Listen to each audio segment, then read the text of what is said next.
लाला बद्री प्रसाद अमृत राय के बाप के दोस्तों में थे और अगर उनसे अधिक प्रतिष्ठित न थे तो बहुत हेठे भी न थे। दोनों में लड़के लड़की के ब्याह की बातचीत पक्की हो गई थी। और अगर मुंशी धनपत राय 2 बरस भी और जीते तो बेटे का सेहरा देख लेते। मगर कालवश हो गए और यह अरमान मन में लिए बैकुंठ को सिधारे। हाँ, मरते मरते उनकी बेटे हो यह नसीहत थी कि मुंशी बद्री प्रसाद की लड़की से अवश्य विवाह करना। अमृत राय ने भी लजाते लजाते बात मानी थी। मगर मुंशी धनपत राय को मरे आज 5 बरस बीत चुके थे। इस बीच में उन्होंने वकालत भी पास कर ली थी और अच्छे खासे अंग्रेज बन बैठे थे। इस परिवर्तन ने पब्लिक की आंखों में उनका आदर घटा दिया था। इसके विपरीत बद्री प्रसाद पक्के हिंदू थे। साल भर 12 मास उनके यहाँ श्रीमद् भागवत की कथा हुआ करती थी। कोई दिन ऐसा न जाता कि भंडार में 150 साधुओं का प्रसाद न बनता हो। इस उदारता ने उनको सारे शहर में सर्वप्रिय बना दिया था। प्रतिदिन भोर होते ही वह गंगा स्नान को पैदल जाया करते थे और रास्ते में जितने आदमी उनको देखते सब आदर से सिर झुकाते थे और आपस में कानाफूसी करते कि दुखियारों का यह दाता सदा फलता फूलता रहे। यद्यपि लाला बद्री प्रसाद अमृत राय की चाल ढाल को पसंद न करते थे और कई बार उनको समझाकर हार भी चुके थे, मगर शहर में ऐसा होनहार, विद्यावान, सुंदर और धनिक कोई दूसरा आदमी न था जो उनकी प्राण से अधिक प्रिय लड़की प्रेमा के पति बनने के योग्य हो। इस कारण वे बेबस हो रहे थे। लड़की अकेली थी, इसलिए दूसरे शहर में ब्याह भी न कर सकते थे। इस लड़की के गुण और सुंदरता की इतनी प्रशंसा थी कि उस शहर के सब रईस उसे चाहते थे। जब किसी काम काज के मौके पर प्रेमा 16 श्रृंगार करके जाती तो जितनी और स्त्रियां वहां होती उसके पैरों तले आंखें बिछाती। बड़ी बूढ़ी औरतें कहा करती थी कि ऐसी सुंदर लड़की कहीं देखने में नहीं आई। और जैसी प्रेमा औरतों में थी वैसे ही अमृत राय मर्दों में थे। ईश्वर ने अपने हाथ से दोनों का जोड़ मिलाया था। हाँ, शहर के पुराने हिंदू लोग इस विवाह के खिलाफ थे। वह कहते कि अमृत राय सब गुण अगर सही मगर है तो ईसाई। उनसे प्रेमा जैसी लड़की का विवाह करना ठीक नहीं है। मुंशी जी के नातेदार लोग भी इस शादी के विरुद्ध थे। इसी खींचातान में 5 बरस बीत चुके थे। अमृत राय भी कुछ बहुत उद्यम न मालूम होते थे, मगर इस साल मुंशी बद्री प्रसाद ने भी हियाब किया और अमृत राय भी मुस्तैद हुए और विवाह की साइत निश्चय की गई। अब दोनों तरफ तैयारियां हो रही थी। प्रेमा की मां अमृत राय के नाम पर बिकी हुई थी और लड़की के लिए अभी से गहने पाते बनवाने लगी थी कि निदान आज यह महाभयानक खबर पहुंची कि अमृत राय ईसाई हो गया है और उसका किसी मेम से विवाह हो रहा है। इस खबर ने मुंशी जी के दिल पर वही काम किया जो बिजली किसी हरे भरे पेड़ पर गिरकर करती है। वे बूढ़े तो थे ही, इस धक्के को न सह सके और पछाड़ खाकर जमीन पर गिर पड़े। उनका बेसुध होना था कि सारा भीतर बाहर एक हो गया। तमाम नौकर चाकर अपने पराये इकट्ठे हो गए और क्या हुआ का शोर मचाने लगा। अब जिसको देखिए यही कहता फिरता है कि अमृत राय ईसाई हो गया है। कोई कहता है थाने में रपट करो, कोई कहता है चलकर मारपीट करो। बाहर से दम ही दम में अंदर खबर पहुंची। वहां भी कोहराम मच गया। प्रेमा की मां बेचारी बहुत दिनों से बीमार थी और उन्हीं की जिद थी कि बेटी की शादी जहां तक जल्द हो जाए अच्छा है। यद्यपि वह पुराने विचार की बूढ़ी औरत थी और उनको प्रेमा का अमृत राय के पास प्रेम पत्र भेजना एक आंख न भाता था, तथापि जब से उन्होंने उनको एक बार अपने आंगन में खड़े देख लिया था तब से उनको यही धुन सवार थी कि मेरी आंखों की तारा का विवाह हो तो उन्हीं से हो। वह इस वक्त बैठी हुई बेटी से बातचीत कर रही थी कि बाहर से यह खबर पहुंची। वह अमृत राय को अपना दामाद समझने लगी थी और कुछ तो न हो सका, बेटी को गले लगाकर रोने लगी। प्रेमा ने आंसू को रोकना चाहा, मगर न रोक सकी। उसकी बरसों की संचित आशारूपी बेल क्षण मात्र में कुम्भला गई। हाय, उससे रोया भी न गया। चित व्याकुल हो गया। मां को रोती छोड़ वह अपने कमरे में आई, चारपाई पर धम से गिर पड़ी। जबान से केवल इतना निकला कि नारायण अब कैसे जीऊंगी, और उसके भी होश जाते रहे। तमाम घर की लौड़ियां उस पर जान देती थी। सबकी सब एकत्र हो गईं और अमृत राय को हत्यारे और पापी की पदवियां दी जाने लगी। अगर घर में कोई ऐसा था कि जिसको अमृत राय के ईसाई होने का विश्वास न आया तो वह प्रेमा के भाई बाबू कमला प्रसाद थे। बाबू साहब बड़े समझदार आदमी थे। उन्होंने अमृत राय के कई लेख मासिक पत्रों में देखे थे जिनमें ईसाई मत का खंडन किया गया था और हिंदू धर्म की महिमा नाम की जो पुस्तक उन्होंने लिखी थी उसकी तो बड़े बड़े पंडितों ने तारीफ की थी। फिर कैसे मुमकिन था कि एकदम उनके ख्याल पलट जाते और वह ईसाई मत धारण कर लेते। कमला प्रसाद यही सोच रहे थे कि दाननाथ आते दिखाई दिए। उनके चेहरे से घबराहट बरस रही थी। कमला प्रसाद ने उनको बड़े आदर से बैठाया और पूछने लगे, यार यह खबर कहाँ से उड़ी? मुझे तो विश्वास नहीं आता। दाननाथ, विश्वास आने की कोई बात भी तो हो। अमृत राय का ईसाई होना असंभव है। हाँ, वह रिफॉर्म मंडली में जा मिले हैं। मुझसे भूल हो गई कि यही बात तुमसे न कही। कमला प्रसाद, तो क्या तुमने लाला जी से यह कह दिया? दाननाथ ने संकोच से सिर झुकाकर कहा, यही तो भूल हो गई। मेरी अक्ल पर पत्थर पड़ गए थे। आज शाम को जब अमृत राय से मुलाकात करने गया तो उन्होंने बात बात में कहा कि अब मैं शादी न करूंगा। मैंने कुछ न सोचा विचारा और यह बात आकर मुंशी जी से कह दी। अगर मुझको यह मालूम होता कि इस बात का यह बतंगड़ हो जाएगा तो मैं कभी न कहता। आप जानते हैं कि अमृत राय मेरे परम मित्र है। मैंने जो यह संदेशा पहुंचाया तो इससे किसी की बुराई करने का आशय न था। मैंने केवल भलाई की नीयत से यह बात कही थी। क्या कहूँ, मुंशी जी तो यह बात सुनते ही जोर से चिल्ला उठे, वह ईसाई हो गया।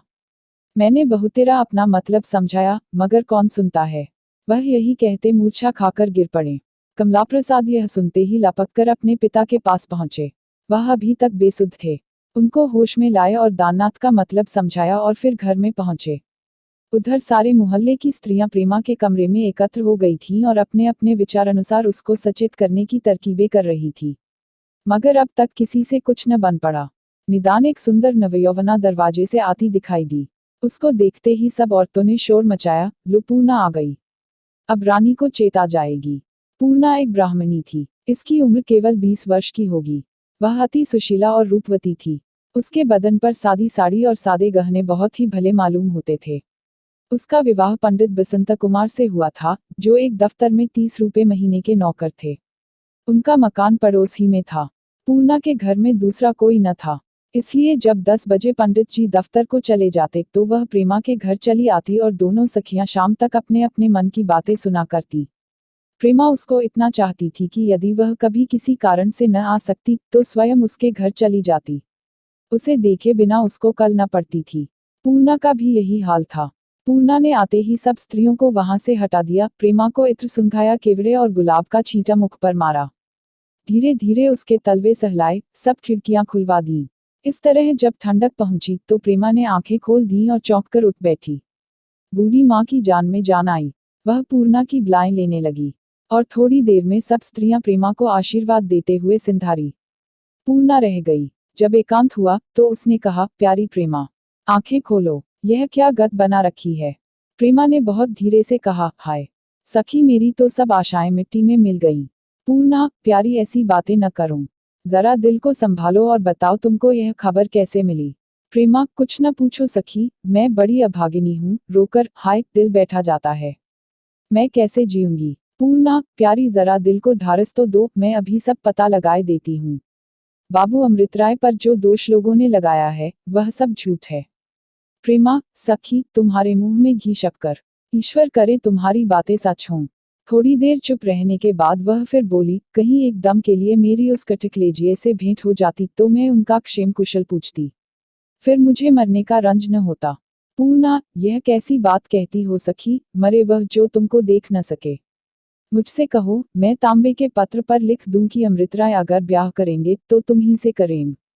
तुम्हारे पास उनके 20 पत्र पड़े हैं।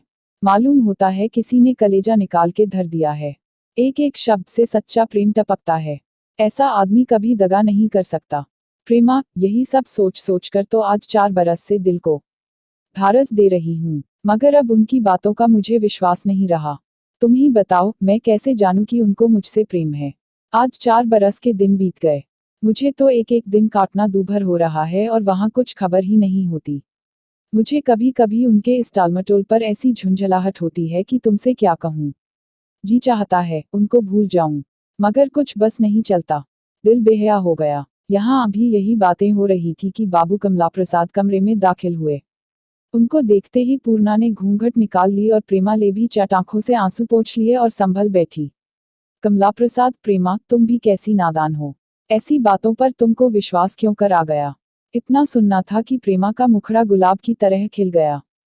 हर्ष के मारे आंखें चमकने लगी। पूर्णा ने आहिस्ता से उसकी एक उंगली दबाई।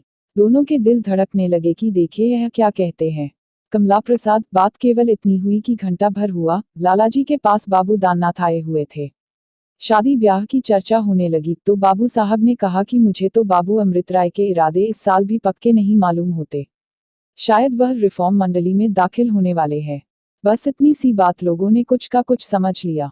लाला जी अधर बेहोश होकर गिर पड़े। अम्मा उधर बदहवास हो गई। अब जब तक उनको संभालू कि सारे घर में कोलाहल होने लगा। ईसाई होना क्या कोई दिल लगी है? और फिर उनको इसकी जरूरत ही क्या है? पूजा पाठ तो वह करते नहीं, तो उन्हें क्या कुत्ते ने काटा है कि अपना मत छोड़कर निक्कू बने? ऐसी बेसिर पैर की बातों पर एतबार नहीं करना चाहिए। लो अब मुंह धो डालो। हंसी खुशी की बातचीत की। मुझे तुम्हारे रोने धोने से बहुत रंज हुआ। यह कहकर बाबू कमला प्रसाद बाहर चले गए और पूर्णा ने हंसकर कहा, सुना कुछ मैं जो कहती थी कि यह सब झूठ है। ले अब मुंह मीठा करावो। प्रेमा ने प्रफुल्लित होकर पूर्णा को छाती से लिपटा लिया और उसके पतले पतले होठों को चूमकर बोली, मुंह मीठा हुआ या और लोगी? पूर्णा, यह मिठाइयां रख छोड़ो उनके वास्ते, जिनकी निठुराई पर अभी कुड़ रही थी। मेरे लिए तो आगरा वाले की दुकान की ताजी ताजी अमृतियां चाहिए। प्रेमा, अच्छा अब की उनको चिट्ठी लिखूंगी तो लिख दूंगी कि पूर्णा आपसे अमृतियां मांगती है। पूर्णा, तुम क्या लिखोगी? हाँ, मैं आज का सारा वृत्तांत लिखूंगी। ऐसा ऐसा बनाऊंगी कि तुम भी क्या याद करो। सारी कलाई खोल दूंगी। प्रेमा, लजाकर, अच्छा रहने दीजिए, यह सब दिल लगी। सच मानो पूर्णा, अगर आज की कोई बात तुमने लिखी तो फिर मैं तुमसे कभी न बोलूंगी। पूर्णा, बोलो या न बोलो, मगर मैं लिखूंगी जरूर। इसके लिए तो उनसे जो चाहूंगी ले लूंगी। बस इतना ही लिख दूंगी कि प्रेमा को अब बहुत न तरसाए। प्रेमा, बात काटकर, अच्छा लिखिएगा तो देखूंगी। पंडित जी से कहकर वह दुर्गत कराऊंगी कि सारी शरारत भूल जाओगी। मालूम होता है उन्होंने तुम्हें बहुत सिर चढ़ा रखा है। अभी दोनों सखियां जी भरकर खुश न होने पाई थीं कि उनको रंज पहुंचाने का फिर सामान हो गया। प्रेमा की भावज अपनी नंद से हरदम जला करती थी। अपने सास ससुर से यहाँ तक कि पति से भी क्रुद्ध रहती कि प्रेमा में ऐसे कौन से चांद लगे कि सारा घराना उन पर निछावर होने को तैयार रहता है। उनका आदर सब क्यों करते हैं, मेरी बात तक कोई नहीं पूछता। मैं उनसे किसी बात में कम नहीं हूँ। गोरेपन में, सुंदरता में, श्रृंगार में मेरा नंबर उनसे बराबर बड़ा चढ़ा रहता है। हाँ, वह पढ़ी लिखी है। मैं बौई इस गुण को नहीं जानती। उन्हें तो मर्दों में मिलना है, नौकरी चाकरी करना है, मुझ बेचारी के भाग में तो घर का कामकाज करना ही बदा है। ऐसी निर्लज लड़की। अभी शादी नहीं हुई, मगर प्रेम पत्र आते जाते हैं, तस्वीरें भेजी जाती है। अभी 8-9 दिन होते हैं कि फूलों के गहने आए हैं। आंखों का पानी मर गया है और ऐस कुलवंती पर सारा कुनबा जान देता है। प्रेमा उनके ताने और उनकी बोली ठोलियों को हंसी में उड़ा दिया करती और अपने भाई के खातिर भावज को खुश रखने की फिक्र में रहती थी। मगर भाभी का मुंह उससे हरदम फूला रहता। आज उन्होंने ज्यों ही सुना कि अमृतराय ईसाई हो गए हैं तो मारे खुशी के फूली नहीं समाई। मुस्कुराते, मचलते, मटकते प्रेमा के कमरे में पहुंची और बनावट की हंसी हंसकर बोली, क्यों रानी, आज तो बात खुल गई। प्रेमा ने यह सुनकर लाज से सर झुका लिया, मगर पूर्णा बोली, सारा भांडा फूट गया। ऐसी भी क्या कोई लड़की मर्दों पर फिसले। प्रेमा ने लजाते हुए जवाब दिया, जाओ तुम लोगों की बला से, मुझसे मत उलझो। भाभी, नहीं नहीं, दिल लगी की बात नहीं। मर्द सदा के कठकलेजी होते हैं, उनके दिल में प्रेम होता ही नहीं। उनका जरा सा सिर धमके तो हम खाना पीना त्याग देती है, मगर हम मर ही क्यों न जाएं, उनको जरा भी परवाह नहीं होती। सच है, मर्द का कलेजा काट का। पूर्णा, भाभी, तुम बहुत ठीक कहती हो। मर्दों का कलेजा सचमुच काट का होता है। अब मेरे ही यहाँ देखो, महीने में कम से कम 10-12 दिन उस मुझे साहब के साथ दौरे पर रहते हैं। मैं तो अकेली सुनसान घर में पड़े पड़े कराहा करती हूँ। वहाँ कुछ खबर ही नहीं होती। पूछती हूँ तो कहते हैं, रोना गाना औरतों का काम है। हम रोमिए गाए तो संसार का काम कैसे चले। भाभी, और क्या जानो, संसार अकेले मर्दों ही के थामे तो थमा है। मेरा बस चले तो इनकी तरफ आंख उठाकर भी न देखूं। अब आज ही देखो, बाबू अमृतराय का करतब खुला तो रानी ने अपनी कैसी गत बना डाली। मुस्कुराकर इनके प्रेम का तो यह हाल है और वहां 4 वर्ष से हीला हवाला करते चले आते हैं। रानी, नाराज न होना, तुम्हारे खत पर जाते हैं। मगर सुनती हूँ वहां से विरले ही किसी खत का जवाब आता है। ऐसे निर्मोहियों से कोई क्या प्रेम करे। मेरा तो ऐसों से जी जलता है। क्या किसी को अपनी लड़की भारी पड़ी है कि कुएं में डाल दें। भला से कोई बड़ा मालदार है, बड़ा सुंदर है, बड़ी ऊंची पदवी पर है, मगर जब हमसे प्रेम ही न करें तो क्या हम उसकी धन दौलत को लेकर चाटे। संसार में एक से एक लाल पड़े हैं और प्रेमा जैसी दुल्हन के वास्ते दुल्हों का काल। प्रेमा को यह बातें बहुत बुरी मालूम हुई, मगर मारे संकोच के कुछ बोल न सकी। हाँ, पूर्णा ने जवाब दिया, नहीं भाभी, तुम बाबू अमृत राय पर अन्याय कर रही हो। उनको प्रेमा से सच्चा प्रेम है। उनमें और दूसरे मर्दों में बड़ा भेद है। भाभी, पूर्णा अब मुंह न खुलवाओ। प्रेम नहीं पत्थर करते हैं। माना कि वे बड़े विद्या वाले हैं और छुटपने में ब्याह करना पसंद नहीं करते, मगर अब तो दोनों में कोई भी कमसिन नहीं है। अब क्या बूढ़े होकर ब्याह करेंगे? मैं तो बात सच कहूंगी, उनकी ब्याह करने की चेष्टा ही नहीं है। टालमटोल से काम निकालना चाहते हैं। यही ब्याह के लक्षण है कि प्रेमा ने जो तस्वीर भेजी थी, वह टुकड़े टुकड़े करके पैरों तले कुचल डाली। मैं तो ऐसे आदमी का मुंह भी न देखूं। प्रेमा ने अपनी भावज को मुस्कुराते हुए आते देखकर ही समझ लिया था कि कुशल नहीं है। जब यह मुस्कुराती है तो अवश्य कोई न कोई आग लगाती है। वह उनकी बातचीत का ढंग देखकर सहमी जाती थी कि देखे यह क्या सुनावनी सुनाती है। भाभी की यह बात तीर की तरह कलेजे के पार हो गई। हक्का बक्का होकर उसकी तरफ ताकने लगी, मगर पूर्णा को विश्वास न आया। बोली, यह क्या अनर्थ करती हो भाभी? भैया अभी आए थे, उन्होंने इसकी कुछ भी चर्चा नहीं की। मैं तो जानती हूँ कि पहली बात की तरह यह भी झूठी है। यह असंभव है कि वह अपनी प्रेमा की तस्वीर की ऐसी दुर्गत करे। भाभी, तुम्हारे न पतियाने को मैं क्या करूं, मगर यह बात तुम्हारे भैया खुद मुझसे कह रहे थे, और फिर इसमें बात ही कौन सी है। आज ही तस्वीर मंगा भेजो, देखो क्या जवाब देते हैं। अगर यह बात झूठी होगी तो अवश्य तस्वीर भेज देंगे, या कम से कम इतना तो कहेंगे कि यह बात झूठी है। अब पूर्णा को भी कोई जवाब न सूझा। वह चुप हो गई। प्रेमा कुछ न बोली। उसकी आंखों से आंसुओं की धारा बह निकली। भावज का चेहरा नंद की इस दशा पर खिल गया। वह अत्यंत हर्षित होकर अपने कमरे में आई, दर्पण में मुंह देखा और आप ही आप मग्न होकर बोली, यह घाव अब कुछ दिनों में भरेगा। लाला बद्री प्रसाद अमृत राय के बाप के दोस्तों में थे, और अगर उनसे अधिक प्रतिष्ठित न थे तो बहुत हेठे भी न थे। दोनों में लड़के लड़की के ब्याह की बातचीत पक्की हो गई थी। और अगर मुंशी धनपत राय 2 बरस भी और जीते तो बेटे का सेहरा देख लेते, मगर कालवश हो गए, और यह अरमान मन में लिए बैकुंठ को सिधारे। हाँ, मरते मरते उनकी बेटे हो यह नसीहत थी कि मुंशी बद्री प्रसाद की लड़की से अवश्य विवाह करना। अमृत राय ने भी लजाते लजाते बात मानी थी, मगर मुंशी धनपत राय को मरे आज 5 बरस बीत चुके थे। इस बीच में उन्होंने वकालत भी पास कर ली थी और अच्छे खासे अंग्रेज बन बैठे थे। इस परिवर्तन ने पब्लिक की आंखों में उनका आदर घटा दिया था। इसके विपरीत बद्री प्रसाद पक्के हिंदू थे। साल भर 12 मास उनके यहाँ श्रीमद् भागवत की कथा हुआ करती थी। कोई दिन ऐसा न जाता कि भंडार में 150 साधुओं का प्रसाद न बनता हो। इस उदारता ने उनको सारे शहर में सर्वप्रिय बना दिया था। प्रतिदिन भोर होते ही वह गंगा स्नान को पैदल जाया करते थे, और रास्ते में जितने आदमी उनको देखते सब आदर से सिर झुकाते थे और आपस में कानाफूसी करते कि दुखियारों का यह दाता सदा फलता फूलता रहे। यद्यपि लाला बद्री प्रसाद अमृत राय की चाल ढाल को पसंद न करते थे और कई बार उनको समझाकर हार भी चुके थे, मगर शहर में ऐसा होनहार, विद्यावान, सुंदर और धनिक कोई दूसरा आदमी न था जो उनकी प्राण से अधिक प्रिय लड़की प्रेमा के पति बनने के योग्य हो। इस कारण वे बेबस हो रहे थे। लड़की अकेली थी, इसलिए दूसरे शहर में ब्याह भी न कर सकते थे। इस लड़की के गुण और सुंदरता की इतनी प्रशंसा थी कि उस शहर के सब रईस उसे चाहते थे। जब किसी काम काज के मौके पर प्रेमा 16 श्रृंगार करके जाती तो जितनी और स्त्रियां वहां होती उसके पैरों तले आंखें बिछाती। बड़ी बूढ़ी औरतें कहा करती थी कि ऐसी सुंदर लड़की कहीं देखने में नहीं आई। और जैसी प्रेमा औरतों में थी, वैसे ही अमृत राय मर्दों में थे। ईश्वर ने अपने हाथ से दोनों का जोड़ मिलाया था। हाँ, शहर के पुराने हिंदू लोग इस विवाह के खिलाफ थे। वह कहते कि अमृत राय सब गुण अगर सही, मगर है तो ईसाई। उनसे प्रेमा जैसी लड़की का विवाह करना ठीक नहीं है। मुंशी जी के नातेदार लोग भी इस शादी के विरुद्ध थे। इसी खींचातान में 5 बरस बीत चुके थे। अमृत राय भी कुछ बहुत उद्यम न मालूम होते थे, मगर इस साल मुंशी बद्री प्रसाद ने भी हियाब किया और अमृत राय भी मुस्तैद हुए और विवाह की साइत निश्चय की गई। अब दोनों तरफ तैयारियां हो रही थी। प्रेमा की मां अमृत राय के नाम पर बिकी हुई थी और लड़की के लिए अभी से गहने पाते बनवाने लगी थी कि निदान आज यह महाभयानक खबर पहुंची कि अमृत राय ईसाई हो गया है और उसका किसी मेम से विवाह हो रहा है।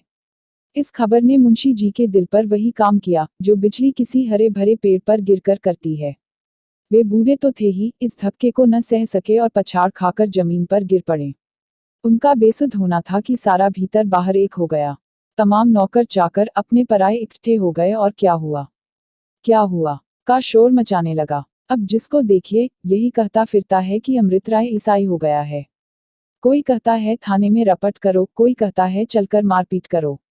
बाहर से दम ही दम में अंदर खबर पहुंची। वहां भी कोहराम मच गया। प्रेमा की मां बेचारी बहुत दिनों से बीमार थी और उन्हीं की जिद थी कि बेटी की शादी जहां तक जल्द हो जाए अच्छा है। यद्यपि वह पुराने विचार की बूढ़ी औरत थी और उनको प्रेमा का अमृत राय के पास प्रेम पत्र भेजना एक आंख न भाता था। तथापि जब से उन्होंने उनको एक बार अपने आंगन में खड़े देख लिया था, तब से उनको यही धुन सवार थी कि मेरी आंखों की तारा का विवाह हो तो उन्हीं से हो। वह इस वक्त बैठी हुई बेटी से बातचीत कर रही थी कि बाहर से यह खबर पहुंची। वह अमृत राय को अपना दामाद समझने लगी थी और कुछ तो न हो सका, बेटी को गले लगाकर रोने लगी। प्रेमा ने आंसू को रोकना चाहा, मगर न रोक सकी। उसकी बरसों की संचित आशारूपी बेल क्षण मात्र में कुम्हला गई। हाय, उससे रोया भी न गया। चित व्याकुल हो गया। मां को रोती छोड़ वह अपने कमरे में आई, चारपाई पर धम से गिर पड़ी। जबान से केवल इतना निकला कि नारायण, अब कैसे जीऊंगी, और उसके भी होश जाते रहे। तमाम घर की लौड़ियां उस पर जान देती थी। सबकी सब एकत्र हो गईं और अमृत राय को हत्यारे और पापी की पदवियां दी जाने लगी। अगर घर में कोई ऐसा था कि जिसको अमृत राय के ईसाई होने का विश्वास न आया, तो वह प्रेमा के भाई बाबू कमला प्रसाद थे। बाबू साहब बड़े समझदार आदमी थे। उन्होंने अमृत राय के कई लेख मासिक पत्रों में देखे थे, जिनमें ईसाई मत का खंडन किया गया था और हिंदू धर्म की महिमा नाम की जो पुस्तक उन्होंने लिखी थी, उसकी तो बड़े बड़े पंडितों ने तारीफ की थी। फिर कैसे मुमकिन था कि एकदम उनके ख्याल पलट जाते और वह ईसाई मत धारण कर लेते। कमला प्रसाद यही सोच रहे थे कि दाननाथ आते दिखाई दिए। उनके चेहरे से घबराहट बरस रही थी। कमला प्रसाद ने उनको बड़े आदर से बैठाया और पूछने लगे, यार, यह खबर कहाँ से उड़ी? मुझे तो विश्वास नहीं आता। दाननाथ, विश्वास आने की कोई बात भी तो हो। अमृत राय का ईसाई होना असंभव है।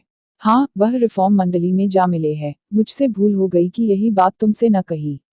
कमला प्रसाद, तो क्या तुमने लालाजी से यह कह दिया? दाननाथ ने संकोच से सिर झुकाकर कहा, यही तो भूल हो गई। मेरी अक्ल पर पत्थर पड़ गए थे। आज शाम को जब अमृत राय से मुलाकात करने गया, तो उन्होंने बात बात में कहा कि अब मैं शादी न करूंगा। मैंने कुछ न सोचा विचारा और यह बात आकर मुंशी जी से कह दी। अगर मुझको यह मालूम होता कि इस बात का यह बतंगड़ हो जाएगा, तो मैं कभी न कहता। आप जानते हैं कि अमृत राय मेरे परम मित्र है। मैंने जो यह संदेशा पहुंचाया, तो इससे किसी की बुराई करने का आशय न था। मैंने केवल भलाई की नीयत से यह बात कही थी। क्या कहूँ, मुंशी जी तो यह बात सुनते ही जोर से चिल्ला उठे, वह ईसाई हो गया। मैंने बहुतेरा अपना मतलब समझाया, मगर कौन सुनता है। वह यही कहते मूर्छा खाकर गिर पड़े। कमला प्रसाद यह सुनते ही लपककर अपने पिता के पास पहुंचे। वह अभी तक बेसुध थे। उनको होश में लाए और दाननाथ का मतलब समझाया और फिर घर में पहुंचे। उधर सारे मोहल्ले की स्त्रियां प्रेमा के कमरे में एकत्र हो गई थीं और अपने अपने विचारानुसार उसको सचेत करने की तरकीबें कर रही थी। मगर अब तक किसी से कुछ न बन पड़ा। निदान एक सुंदर नवयौवना दरवाजे से आती दिखाई दी। उसको देखते ही सब औरतों ने शोर मचाया, लो, पूर्णा आ गई। अब रानी को चेत आ जाएगी। पूर्णा एक ब्राह्मणी थी। इसकी उम्र केवल 20 वर्ष की होगी। वह अति सुशीला और रूपवती थी। उसके बदन पर सादी साड़ी और सादे गहने बहुत ही भले मालूम होते थे। उसका विवाह पंडित बसंत कुमार से हुआ था, जो एक दफ्तर में 30 रुपए महीने के नौकर थे। उनका मकान पड़ोस ही में था। पूर्णा के घर में दूसरा कोई न था। इसलिए जब 10 बजे पंडित जी दफ्तर को चले जाते, तो वह प्रेमा के घर चली आती और दोनों सखियां शाम तक अपने अपने मन की बातें सुना करती। प्रेमा उसको इतना चाहती थी कि यदि वह कभी किसी कारण से न आ सकती, तो स्वयं उसके घर चली जाती। उसे देखे बिना उसको कल न पड़ती थी। पूर्णा का भी यही हाल था। पूर्णा ने आते ही सब स्त्रियों को वहां से हटा दिया, प्रेमा को इत्र सुंघाया, केवड़े और गुलाब का छींटा मुख पर मारा। धीरे धीरे उसके तलवे सहलाए, सब खिड़कियां खुलवा दी। इस तरह जब ठंडक पहुंची, तो प्रेमा ने आंखें खोल दी और चौंक कर उठ बैठी।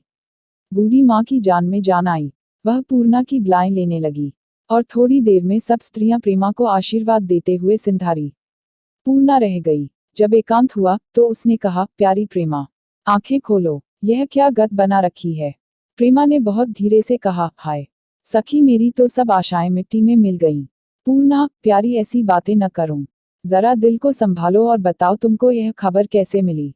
प्रेमा, कुछ न पूछो सखी, मैं बड़ी अभागिनी हूँ। रोकर, हाय, दिल बैठा जाता है। मैं कैसे जीऊंगी? पूर्णा, प्यारी, जरा दिल को ढारस तो दो, मैं अभी सब पता लगाए देती हूँ।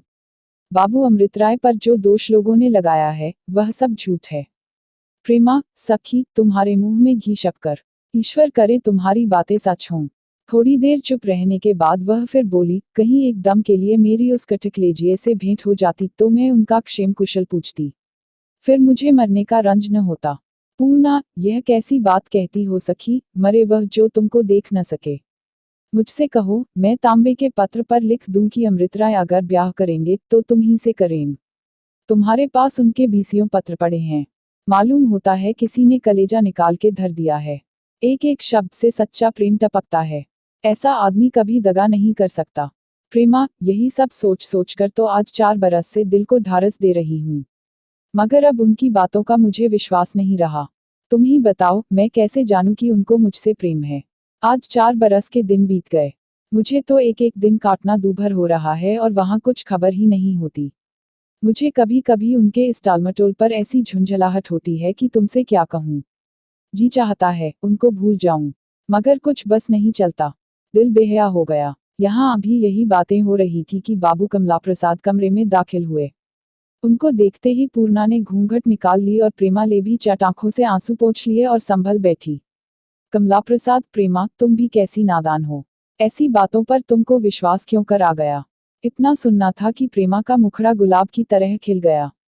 हर्ष के मारे आंखें चमकने लगी। पूर्णा ने आहिस्ता से उसकी एक उंगली दबाई। दोनों के दिल धड़कने लगे कि देखे यह क्या कहते हैं। कमला प्रसाद, बात केवल इतनी हुई कि घंटा भर हुआ लालाजी के पास बाबू दाननाथ आए हुए थे। शादी ब्याह की चर्चा होने लगी तो बाबू साहब ने कहा कि मुझे तो बाबू अमृत राय के इरादे इस साल भी पक्के नहीं मालूम होते। शायद वह रिफॉर्म मंडली में दाखिल होने वाले हैं। बस इतनी सी बात लोगों ने कुछ का कुछ समझ लिया। लालाजी अधर बेहोश होकर गिर पड़े। अम्मा उधर बदहवास हो गई। अब जब तक उनको संभालू कि सारे घर में कोलाहल होने लगा। ईसाई होना क्या कोई दिल लगी हैं, और फिर उनको इसकी जरूरत ही क्या है। पूजा पाठ तो वह करते नहीं तो उन्हें क्या कुत्ते ने काटा है कि अपना मत छोड़कर निक्कू बने। ऐसी बेसिर पैर की बातों पर एतबार नहीं करना चाहिए। लो अब मुंह धो डालो। हंसी खुशी की बातचीत की।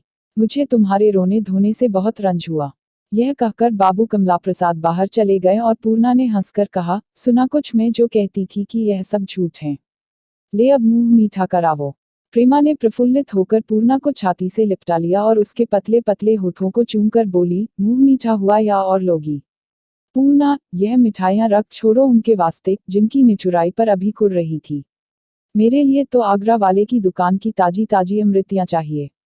प्रेमा, अच्छा अब की उनको चिट्ठी लिखूंगी तो लिख दूंगी कि पूर्णा आपसे अमृतियां मांगती है।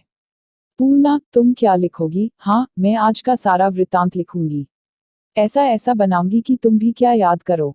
सारी कलाई खोल दूंगी। प्रेमा, लजाकर, अच्छा रहने दीजिए, यह सब दिल लगी। सच मानो पूर्णा, अगर आज की कोई बात तुमने लिखी तो फिर मैं तुमसे कभी न बोलूंगी। पूर्णा, बोलो या न बोलो, मगर मैं लिखूंगी जरूर। इसके लिए तो उनसे जो चाहूंगी ले लूंगी। बस इतना ही लिख दूंगी कि प्रेमा को अब बहुत न तरसाए। प्रेमा, बात काटकर, अच्छा लिखिएगा तो देखूंगी। पंडित जी से कहकर वह दुर्गत कराऊंगी कि सारी शरारत भूल जाओगी। मालूम होता है उन्होंने तुम्हें बहुत सिर चढ़ा रखा है। अभी दोनों सखियां जी भरकर खुश न होने पाई थी कि उनको रंज पहुंचाने का फिर सामान हो गया। प्रेमा की भावज अपनी नंद से हरदम जला करती थी।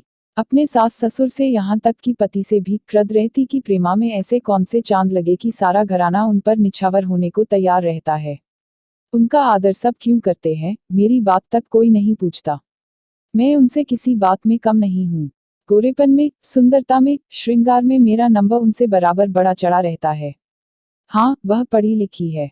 मैं बॉय इस गुण को नहीं जानती।